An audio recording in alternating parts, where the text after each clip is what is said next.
안녕하세요. 저는 서강대학교에서 학생들을 가르치고 있는 정용철입니다. 원래 전공은 스포츠 심리학이어서요.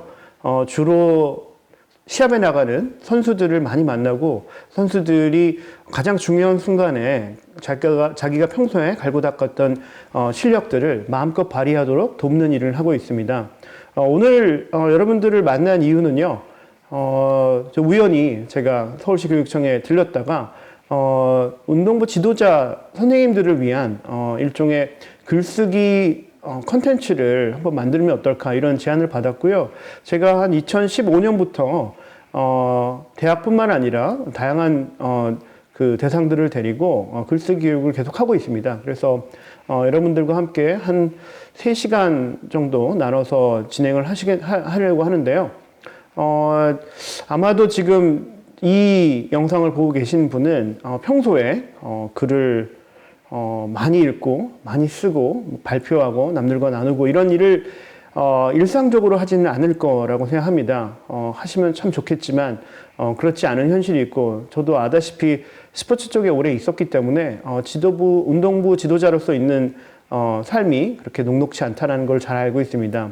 오늘은 그렇다고 제가 막 글을 막 써서 열심히 쓰세요 막 그러면서 막 억지로 막 이렇게 영업을 하고 싶지는 않고요. 이 글을 쓰면 그리고 글을 읽으면 어떤 지도자가 될까에 대한 것들을 여러분들에게 한번 설명드리고요. 여러분들이 만약에 제 얘기를 들으시고 조금이라도 마음이 동하시면 제가 이 각 세션이 끝날 때마다 약간의 그 숙제를 내주려고 합니다. 숙제들을 해주시고 나중에 인연이 되시면 그 숙제들을 저한테 한번 보내주시면 제가 친절하게 첨삭 지도를 해드리도록 하겠습니다. 자, 그러면 제 슬라이드를 좀 볼까요? 네, 오늘 첫 번째 만남의 제목은 몽글몽글 합시다 라는 제목입니다. 몸은 여러분 다 아시는 피지컬 바디, 몸이고요. 글은 우리가 공부할 텍스트입니다. 글이고요. 몸하고 글이 만나서 몽글이라고 하는 뭔가 이렇게 뭉게뭉게 피어나는 어떤 이런 모습을 보여주는 의태어인데요. 몽글몽글이라고 하는 제목으로 여러분들과 오늘 첫 시간에 만나려고 합니다. 그 몽글몽글이라는 이름 제가 지었고요. 이 이름을 가지고 한 8년 전쯤에 제가 지금은 은퇴하셨지만 예전에는 한겨레 사장에 계시던 고강원 선생님, 시인이기도 하신데요. 이 선생님께서 갑자기 전화를 걸어서 저하고 함께 운동선수들에게 글쓰기를 좀 가르쳐보자 뭐 이런 얘기를 하셨는데요. 2015년 봄이었습니다. 그때 어떤 일이 있었냐면 아마 한국체육대학교에 그때 무슨 사건이 터졌는데 아마도 논문 표절과 관련된 그런 사건이었고요. 그때 아마 대학 교수들이 많지 않습니다. 한 체대가 한 100여 명 되는데 그 정도 수의 교수가 그 논문 표절에 연루됐다는 그런 뉴스 기사를 보고 고광 선생님 저한테 너무나 참담하다. 이런 글쓰기 이걸 표절해서 교수들이 이렇게 되는 게 특히 이제 우리나라 엘리트 체육의 한실이라고 할 수 있는 체대에서 이러면 되겠냐. 그러면서 선생님께서 근데 이렇게 된 까닭은 우리가 평소에 운동선수들한테 글쓰기 교육을 안 시켰기 때문이 아니냐. 뭐 이렇게 설득을 하셔서 그러면 제가 운동선수들을 모아서 선생님과 함께 글쓰기 교육을 한번 해보겠습니다. 그래서 그때 이름을 몽글이라는 이름으로 해서 21명의 선수들 또 체육과 학생들을 데리고 여름방학에 한 10주 정도 같이 했었습니다. 그래서 첨삭지도를 했는데 그렇게 해서 이제 한 3기, 4기까지 하고 계속 진행이 됐는데 그때 선생님과 함께 첨삭을 지도하면서 학생들한테 글쓰기를 가르쳤던 내용들을 오늘 여러분들과 나누려고 하는데요.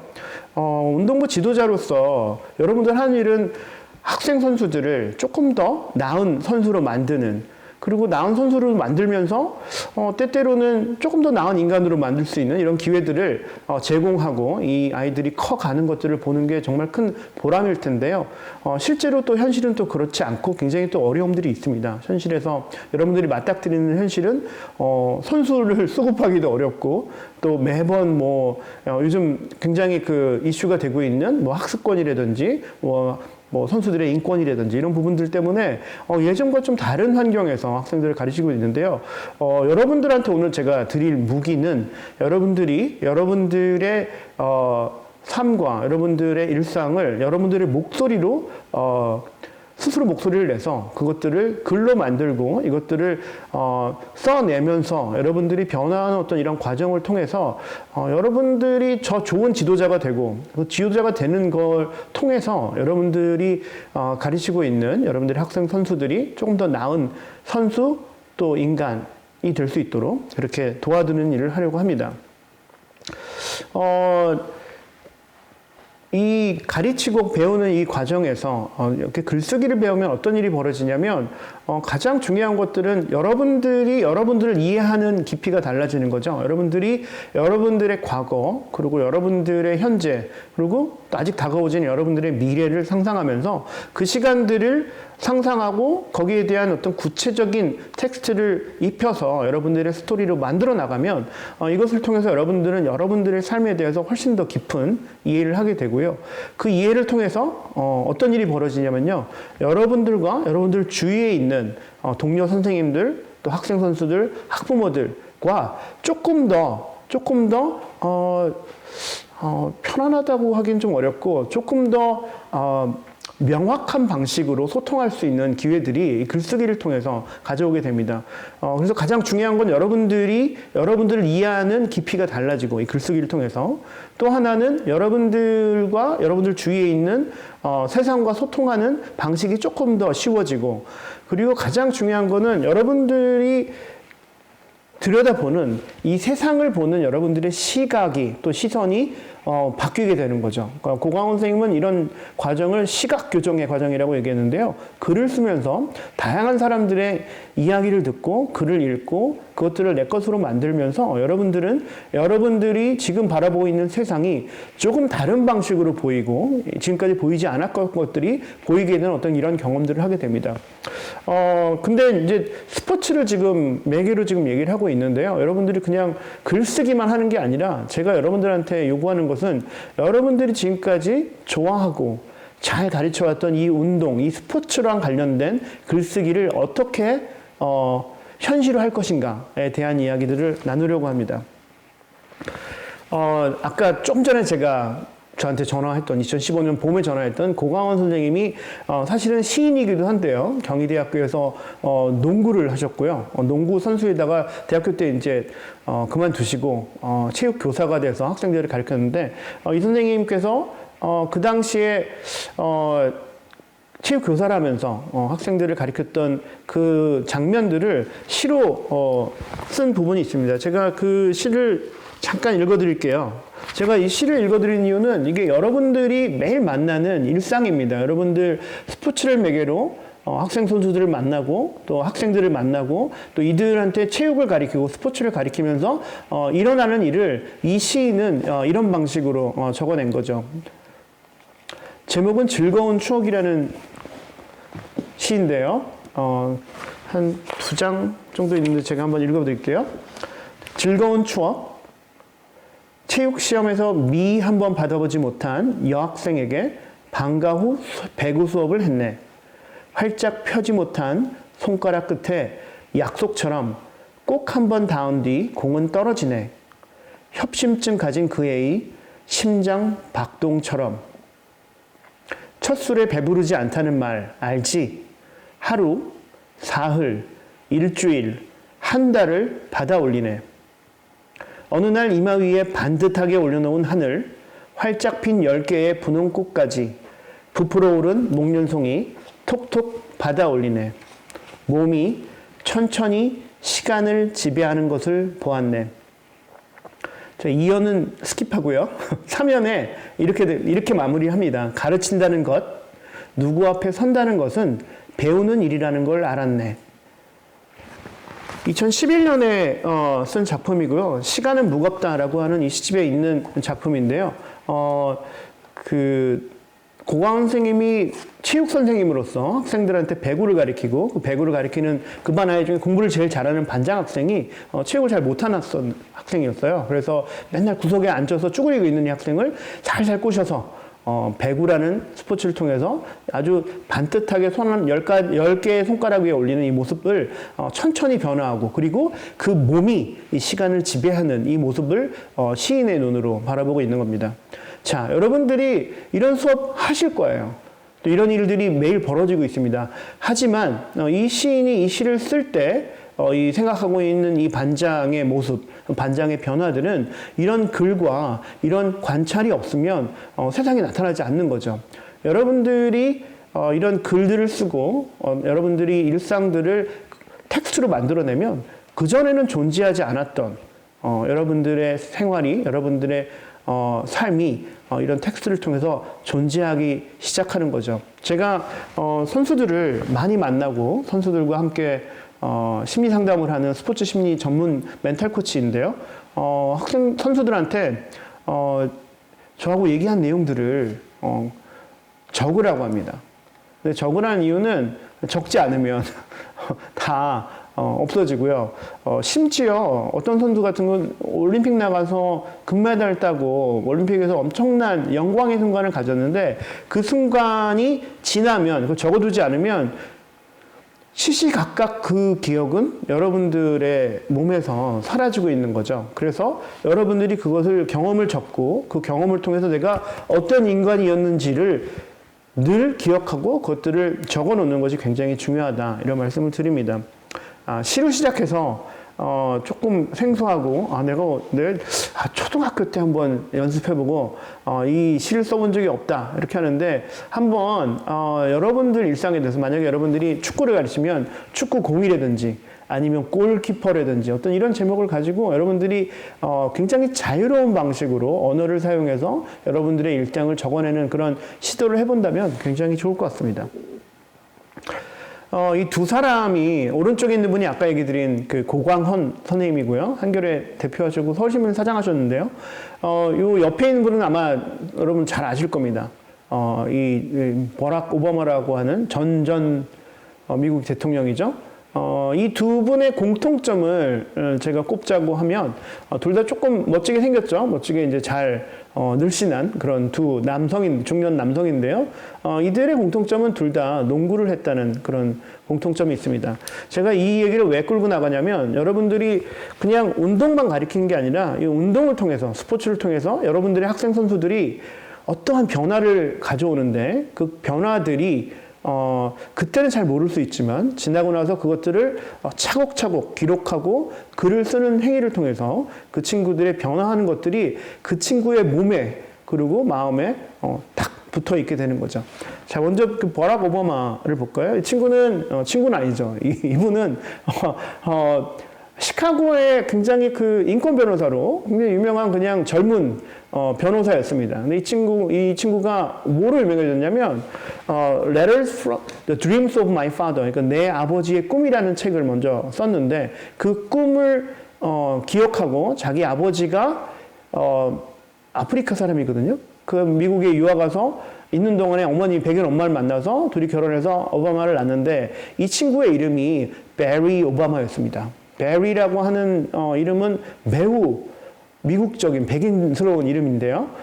버락 오바마가 대학교 때 하버드에서 편집장인데 글 잘 씁니다. 이분이 오바마가 버락이라고 하는 이름을 바꾸게 되는데요. 그걸 통해서 자기가 흑인으로서 가지고 수 있는 정체성을 찾는 그런 행위를 한 거죠.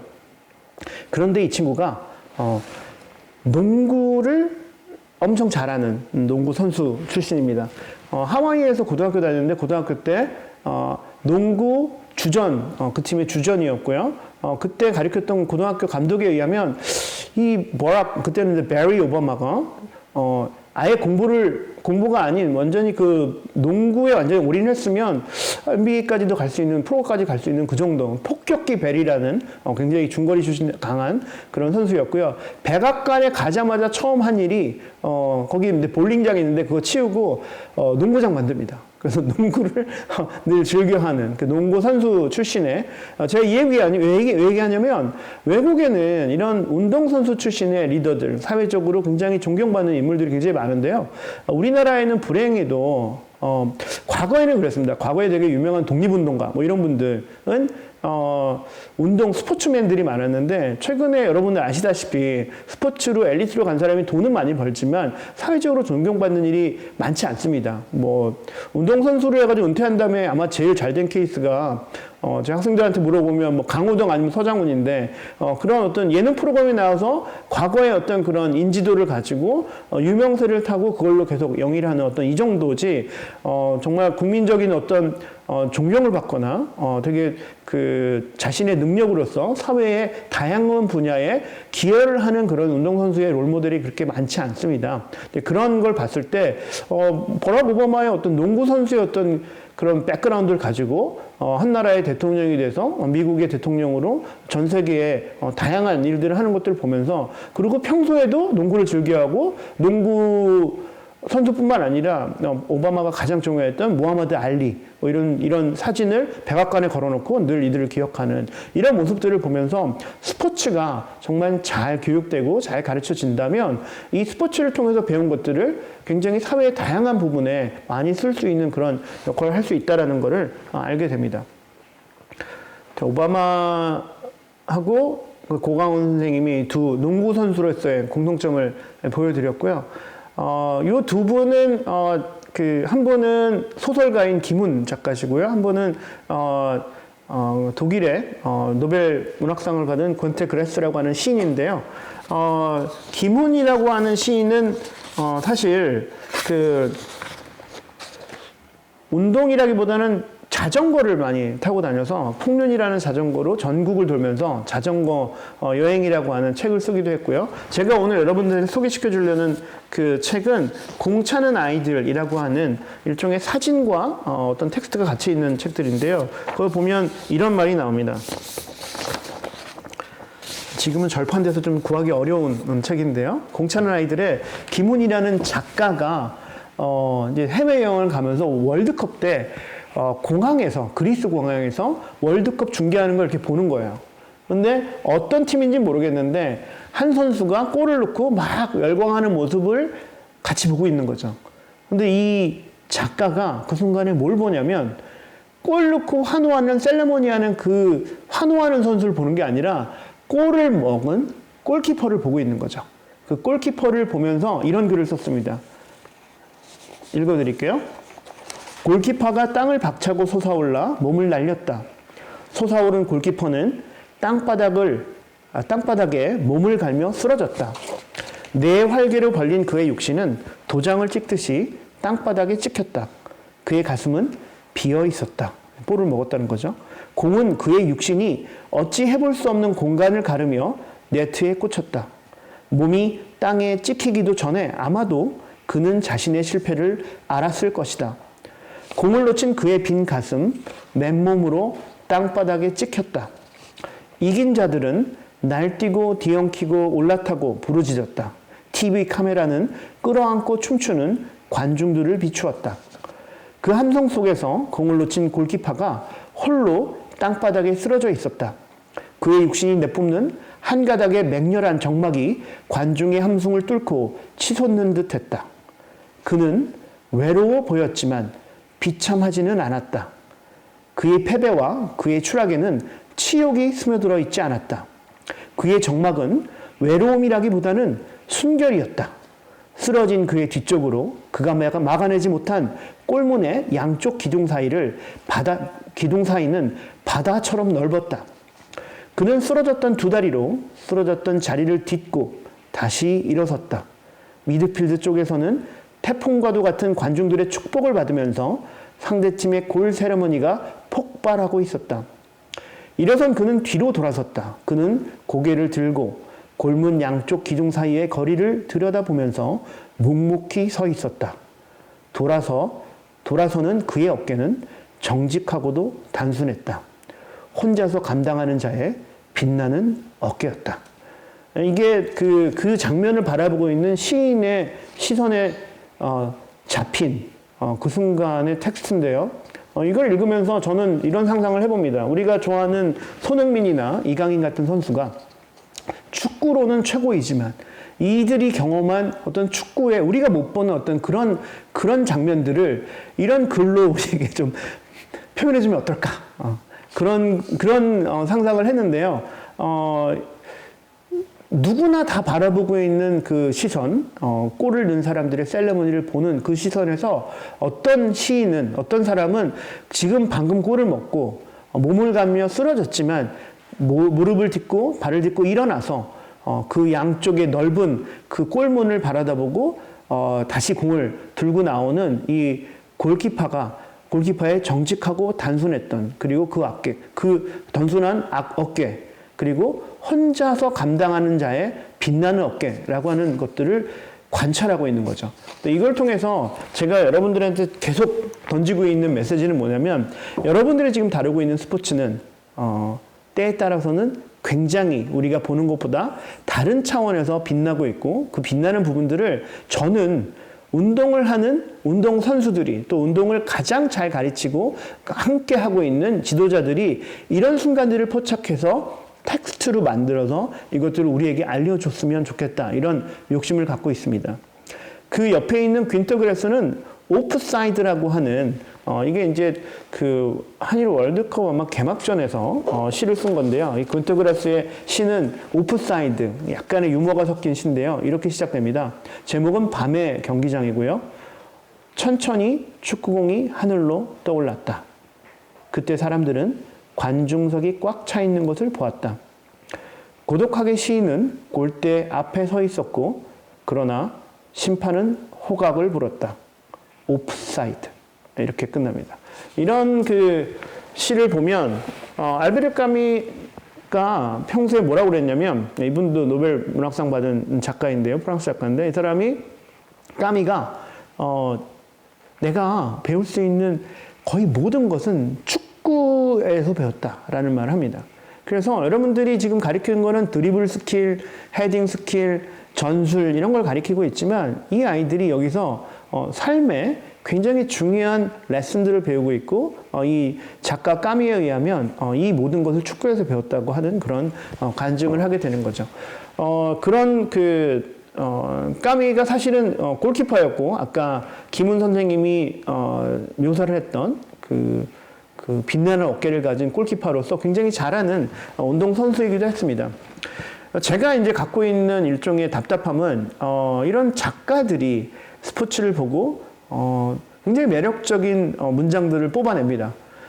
그런데 실제로 이 스포츠를 경험하고 남들보다 굉장히 잘하는 높은 수준의 기량을 뽐내는 이 선수들 그리고 이 지도자들이 이런 부분들을 우리에게 텍스트로 알려줄 수 없을까? 이런 답답함이 있고요. 그래서 오늘 여러분들한테 이런 좋은 텍스트들을 소개하면서 여러분들도 여러분들의 스포츠를 어떻게 하면 훨씬 더 매력적으로 또 이렇게 빛나는 부분들을 포착하고 글로써 다른 사람한테 전할 수 있을까를 고민하는 시간을 가졌으면 좋겠습니다. 넬슨 만델라와 신영복, 이분은 아시다시피 왼쪽에 있는 만델라는 남아프리카 공화국의 초대 흑인 대통령이었고요. 이분이 27년, 거의 30년 가까이 로벤섬에서 수감하고 있었고, 신영복 선생님은 이제 돌아가셨지만 성공회대학교에서 학생들을 가르치시다 돌아가셨는데, 이분도 한 20년 이상 장기수로 복역을 하던 이 두 분인데, 이 두 분이 공통점을 또 찾아보면 만델라 같은 경우는 마카나 리그라고 그 로벤섬의 그 죄수들을 대상으로 한 그 축구 리그를 했습니다. 남아프리카 공화국이 백인 우월주의로 나라를 운영했기 때문에 그때 이제 다 백인들이 수뇌부에 정부 수뇌부에 있었는데 그 FIFA가 이런 애퍼타이트를 하는 이런 그 차별을 실천하는 국가에 이 신성한 축구를 허락할 수 없다 그래서 다 모든 리그를 다 인정을 안 하는데 그 로벤섬에서 벌어졌던 넬슨 만델라가 주동했던 로벤섬의 마카나 리그는 FIFA에서 인정한 남아프리카 공화국의 유일한 축구 리그가 되죠. 이 리그를 통해서 나중에 재밌는 건 나중에 이제 만델라가 나중에 그 그 복역을 마치고 자유의 몸이 돼서 이제 대통령으로 된 다음에 그때 이제 내각을 구성할 때 그 마카나 리그에서 뛰던 스트라이커들, 뭐 수비수들, 미드필더들 이런 사람들이 법무부 장관하고 뭐 도서관장하고 뭐 이런 식으로 요직으로 올라가는 어떤 이런 축구 선수들이 그런 걸 하는 게 보여지는데요. 만델라한테 하나만 더 말씀드릴 거는 그 만델라가 대통령이 되고 나서 사실은 이 국민들은 아직 하나가 되지 못하고 있었는데요. 인빅터스라고 하는 영화를 보면 그 영화에서 그 넬슨 만델라가 스포츠를 통해서 한 국민을 어떻게 엮었는지에 대한 그런 장면이 나옵니다. 럭비 팀이 남아프리카 공화국의 럭비 팀이 다 백인 선수들이고요. 주장도 백인이고요. 초록색 유니폼을 입고 있는데 그 초록색 유니폼을 보면 남아프리카 공화국 흑인들은 우리를 아주 멸시하고 차별하던 저 백인들이라고 아주 적개심을 품고 보고 있는 그런 상황에서 넬슨 만델라가 남아프리카 공화국이 럭비 월드컵을 유치하면서 그 초록색 유니폼을 스스로 입고 그 주장에게 악수를 청하면서 이 나라를 하나로 만들어달라 이런 요청을 하죠. 그래서 그 럭비 월드컵에서 남아프리카 공화국이 우승을 하고 예전에는 적대시하던 그 백인 선수들을 열렬히 응원하면서 이 한 나라가 그 흑인과 백인으로 나눠졌던 이 나라가 하나로 뭉치게 되는 이걸 보면서 여러분들이 가르치고 있는 이 스포츠가 가지고 있는 어떤 힘이 있는데 그 힘은 굉장히 어떤 순간에는 굉장히 강력하게 작동을 하고 있고 이 경우에서는 갈라져 있던 한 나라를 이 럭비라고 하는 이 스포츠를 가지고 하나로 만들 수 있는 이런 스포츠고 이런 힘을 발휘했다라는 걸 볼 수 있고요. 신영복 선생님도 사실은 복역하면서 축구 선수로 활동을 했습니다. 그 감옥 안에서. 그래서 그런 활동한 거를 나중에도 한참 얘기해 주는데요. 이 신영복 선생님 이야기는 제가 다음 시간에 조금 더 하기로 하고요. 하루키하고 김현수 이 두 분은 둘 다 소설가입니다. 무라카미 하루키 다 아실 거고요. 하루키의 유명한 거는 사실은 달리기 선수, 러너라고 하는 거고요. 하루키는 평소에 이런 말을 하는데 자기가 만약에 달리기를 하지 않았다면 아주 다른 작가가 되어 있을 것이다. 라고 얘기를 하고 자기 묘비명에도 라이터라고 쓰지 말고 나는 러너라고 적어달라고 하는 무라카미 하루키고요. 이 하루키가 쓴 책 중에 달리기를 말할 때 내가 하고 싶은 이야기라고 하는 책이 있는데요. 이 책은 한번 읽어보시면 여러분들이 혹시나 달리기에 관심이 있다면 달리기에 관심 있는 사람이 달리기에 대해서 쓸 수 있는 거의 모든 것을 써놓은 아주 훌륭한 세계적인 작가의 달리기 이론입니다. 이야기 내용들은 제가 적어온 것들 아주 짧은 건데요. 그 부분을 제가 살짝만 읽어드리고요. 오늘 안 가져왔네요. 네. 여기 있군요. 다시 앞으로 가서 이 김현수 작가도 마라톤 뛰고 달리기 하는 걸로 굉장히 유명한 작가인데요. 이 작가가 쓴 지지 않는다는 말이라고 하는 책에 보면 이런 구절이 있습니다. 한번 들어보세요. 지지 않는다는 말. 매일 1시간씩 달리게 되면 인생을 압축적으로 맛보게 된다. 1시간 동안의 달리기는 간단하게 구성되어 있다. 부담을 안고 슬슬 달리기 시작한다. 한동안은 그 속도에 몸을 적응시킨다. 그 다음에는 달리기를 즐긴다. 조금씩 힘들어지기 시작한다. 그런 몸의 변화에 맞춰 나의 생각도 바뀐다. 또 달려야 하는 것인가? 또 달려야만 하는 것인가? 정말 달리기를 잘했군. 너무 힘들어. 오늘은 여기서 그만 뛸까? 결국 끝까지 왔군. 달리기 정말 잘했어. 달리기 하는 사람의 몸과 마음에는 순간순간 조금의 전의 자신을 배반하는 생각들이 오간다. 1시간 동안 나는 수많은 나로 분리됐다가 다시 원래의 나로 돌아온다. 이게 김현수가 달리면서 작가잖아요. 글을 전문적으로 다루는 소설가입니다. 이 소설가가 달리기 시작하면서 이 달리기에 대한 이야기를 가지고 1시간 동안 자기가 경험하는 것이 수많은 나와 로 분리됐다가 다시 나로 돌아오는 어떤 이런 경험들을 얘기하고요. 비슷한 이야기를 하루키가 하는데요. 달리기를 말할 때 내가 하고 싶은 이야기에 있는 이야기를 잠깐 말씀드릴게요. 나 자신에 관해 말한다면 나는 소설 쓰기에 많은 것을 매일 아침 길 위에서 달리면서 배워왔다. 자연스럽게, 육체적으로, 그리고 실무적으로. 얼마만큼 어디까지 나 자신을 엄격하게 몰아붙이면 좋을 것인가? 얼마만큼의 휴양이 정당하고 어디서부터가 지나친 휴식이 되는가? 어디까지가 타당한 일관성이고 어디서부터가 편협함이 되는가? 얼마만큼의 외부의 풍경에 의식하지 않으면 안 되고 얼마만큼 내부에 깊이 집중하면 좋은가? 얼마만큼 자신의 능력을 확신하고 얼마만큼 자신을 의심하면 좋은가? 만약 내가 소설가가 되었을 때 작정하고 장거리 달리기를 시작하지 않았다면 내가 쓰고 있는 작품은 전에 내가 쓴 작품과는 적지 않게 다른 작품이 되어 있지 않을까 하는 느낌이 든다. 구체적으로 어떤 차이가 있는지까지는 알 수 없다. 그렇지만 무엇인가가 크게 달라졌을 것이라는 생각은 확실히 든다. 달리기를 하는 작가 무라카미 하루키는 그 달리기를 하면서 일종의 어떤 삶의 이치를 깨닫고 있는 거죠. 얼마만큼이 과도한 거고 얼마만큼이 부족한 거고 어디까지 몰아붙여야 됐고 어디까지 더 몰아붙이면은 안 된다는 것들을 육체적으로 실무적으로 느끼고 있는 거죠.